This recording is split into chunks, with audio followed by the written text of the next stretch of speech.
Introduction.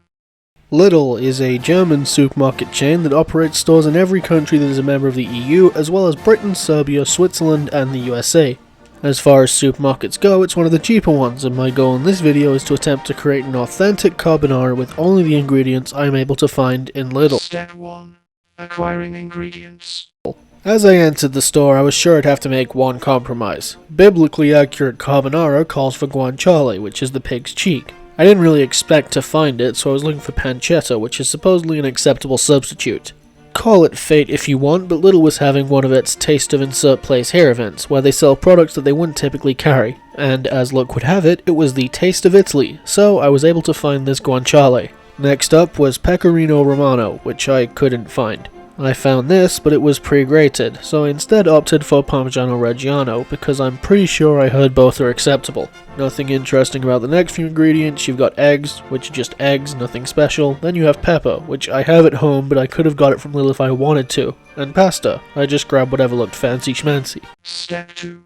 Preparing ingredients. I am loosely basing this off old mate Vincenzo's method. I say loosely because, well, I watched one of his carbonara videos ages ago, and I think I can remember what I'm supposed to do. You could say, well, why don't you just watch his video and get a refresher? And to that I say, it's my own fault for not remembering. The first step is to obviously chop the guanciale into smaller pieces, and then grate the cheese, as well as leave a pan of water to boil. I forgot to hit record on my phone, so I don't have any footage of myself cutting up the guanciale, but the next step is to grate the cheese, which hurt my wrist. 6 hours later. I grated it until I got bored of grating it, and I was left with this little piece, but don't worry, it's not going to waste. I'm using it to pay the cheese tax. And I saved the rind, since I'm told they can be used for something. So, ingredients prepped. Time to move on to Step 3. Cooking.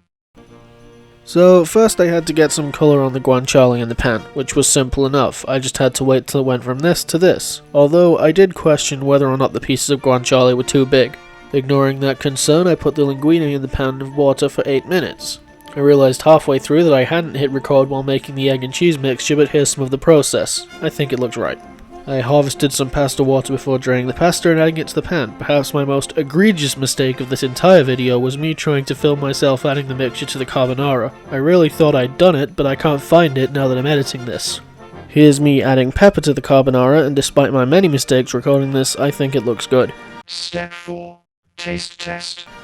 Here it is on the finest plastic plate, and here's some glamour shots. May as well give me a TV show already.